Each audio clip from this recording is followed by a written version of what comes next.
Imagine you're meeting a new person. They come to you and say, "Hey, it's nice to meet you."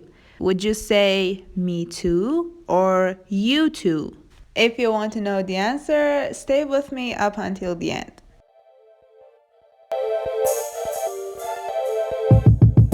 Hello everyone, this is Bahar and welcome to another English lesson. I'm going to share 10 common mistakes, or I can say grammatical mistakes, in English.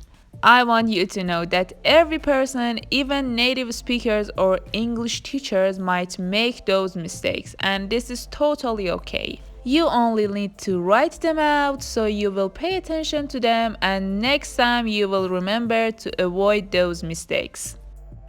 Before we start the lesson, make sure to subscribe to my channel if you're so willing to learn English faster and effectively.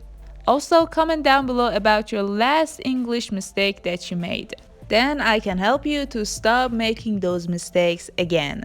Now, what you're waiting for? Let's watch it, learn it.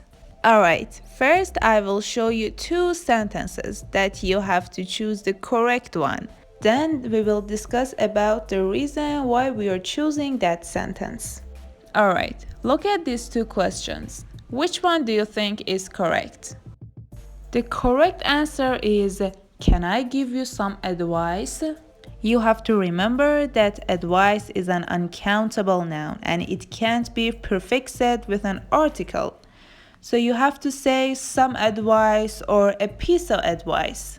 As you might know, we have more other uncountable nouns that follow this rule. For example, news, furniture, money, and information, which we don't have to use an article as a prefix for them. So the correct way to express it is to ask, "Can I give you some advice?" or "Can I give you a piece of advice?" What about this one? When someone tells you that it is nice to meet you, what should we respond? When you hear this common expression as a greeting from a person, you must respond, "You too," which means it is nice to meet you too. It is totally wrong when you respond, "Me too." It means it is also nice for me to meet me, which it is kind of weird and impolite. So when someone tells you that it is nice to meet you, you have to respond, "You too," or "It is nice to meet you too." Now look at these two sentences. Can you tell me which one is incorrect? The correct answer is, "John and I had dinner yesterday." Well, we have the convention in English that when you're going to list names of several people, including yourself, you have to put yourself last. For example, you have to say, "Someone and I are cooking dinner," or "Jack and I live here." Don't forget that "someone and I" is the subject of the sentence. So you have to use the subjective case, "I," instead of the objective case, "me." Now let's move on to the next common mistake. Can you tell me which one is the correct answer? The correct answer is, "The police are coming." As we know, when we are talking about the police, we mean the whole group of police officers. Now you can understand that police is a plural noun and is followed by a plural verb. So when we are talking about the police, you can say "the police are coming" or "the police are here." Let's go to the next common mistake. Look at these two sentences. Which one do you think is the correct one? The correct one is, "She starts work every day at 10 a.m.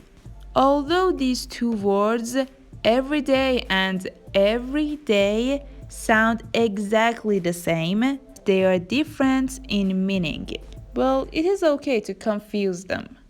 Every day with no space is an adjective that describes something that is seen or used every day, which means ordinary or typical.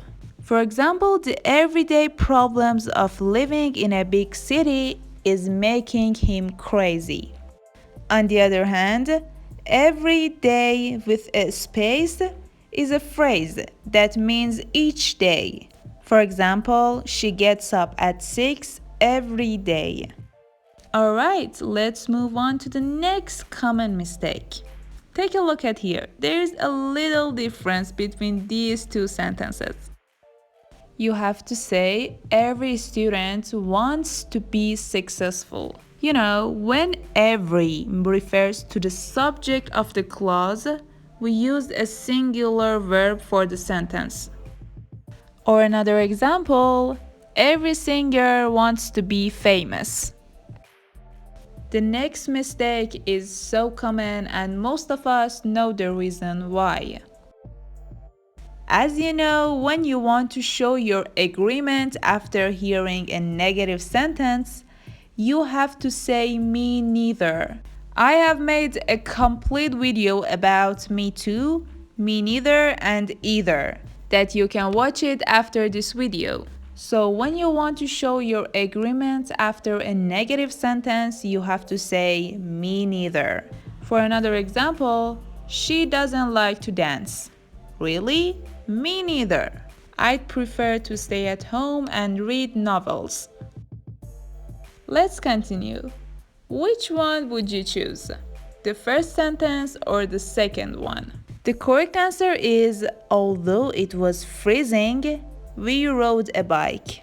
Well, this is a common mistake that when students use the word although, they use but at the beginning of the next sentence. Well, when you use although, it shows a contrast and the listener would understand it. Then there is no need to use but for the next phrase. What about this mistake, which it is so common? Can you tell me the answer? The correct answer is she is married to a doctor. Don't forget that when we use to marry in the passive voice, we use the preposition to. Also, we use to when we include the name. For an example, I am getting married to Ross in January. And the last but not least, which sentence would you choose? The second sentence is the correct one. The best way to express it is to use the verb left. It is not that much common to say you forgot your bag, hat, or whatever in a place. So you have to say he left his keys in the car or they left their child in the building. I know, this sentence sounds a little bit weird.